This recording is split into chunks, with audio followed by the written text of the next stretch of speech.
Let's jump right back into James where we left off yesterday, because I think there's more to say about what our speech does and what we need to be paying attention to.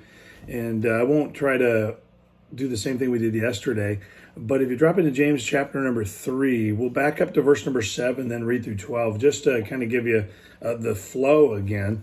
But in verse number 7 it says, "For every kind of beast and every bird and of birds and of serpents and of things in the sea is tamed and hath been tamed by mankind. But the tongue can no man tame. It is an unruly evil, full of deadly poison."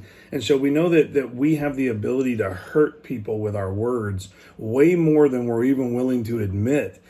We know that when we post something that's harsh or certain phrases, we know that it's like little cuts on people.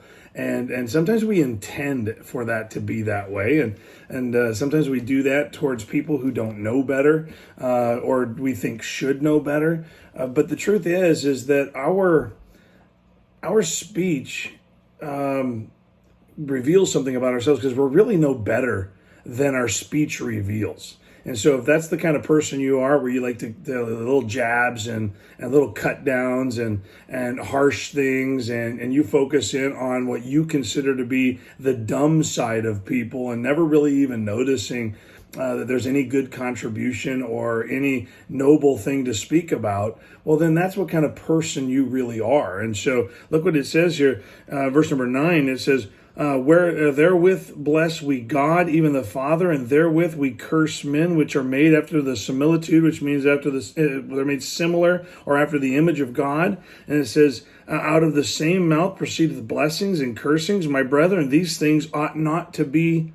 They just they're not supposed to be that way. We are supposed to be that kind perspective, even when we don't agree with people, even when we know what they're saying is absolutely false or completely wrong or baseless. We are still supposed to be Christ honoring in the way that we speak.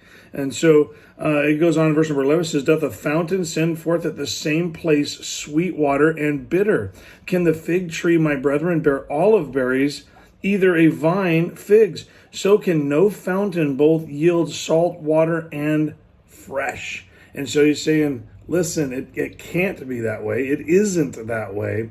What comes out of your mouth is a true reflection of what's in your heart. The Bible tells us that the mouth speaks from the treasure that's contained in the heart. And so if bitterness, anger, frustration, even a malice or a jealousy or an envy is what's flowing out of your mouth, and that's what's in your heart. And so the tongue or the mouth is basically the way we can judge what is happening in a person's soul. And I think that a lot of people are saying a lot of things thinking they're helping the kingdom of God by ridiculing and putting down or saying very harsh things about other people, but it's just not the case. God is not glorified by our ability to point out the error of others. He is glorified when we speak truth into their lives and edify and help them see the glory of God. And so I want to encourage you, instead of posting all the things that are wrong, instead of saying all the things that you know people should be doing differently, why not